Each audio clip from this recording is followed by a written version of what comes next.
সুপ্রভাত, শুভ সকাল বন্ধুরা। নতুন দিন শুরু করছি একটা রেসিপি দিয়ে।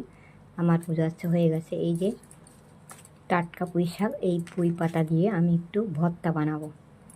আমি এবার কেটে নেব পাতাগুলো, একটু ভেঙে নেব এরমভাবে, তারপর ধুয়ে আসছি। পাতাগুলো আমি ভেঙে নিয়েছি, এবার একটু বটি দিয়ে কুচিয়ে নেব। এই ভালো করে ধুয়ে নিয়েছি। এবার এখানে আমি শিলে বাটবো না, এতে আমি করে নিচ্ছি নুন আর একটু কাঁচা লঙ্কা আর একটু কালো জিরে দিয়েছি। পুঁই পাতা বাটা হয়ে গেছে। এবারে ধনে পাতা আর কাঁচা লঙ্কা একটু দিলাম।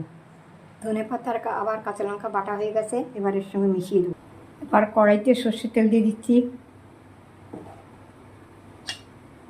একটু জোয়ান আর একটু কালো জিরে দিয়ে দিলাম। জোয়ান আর কালো জিরে দিয়ে সর্ষের তেল দিয়ে এবারে পুঁই পাতা আর ধনে পাতা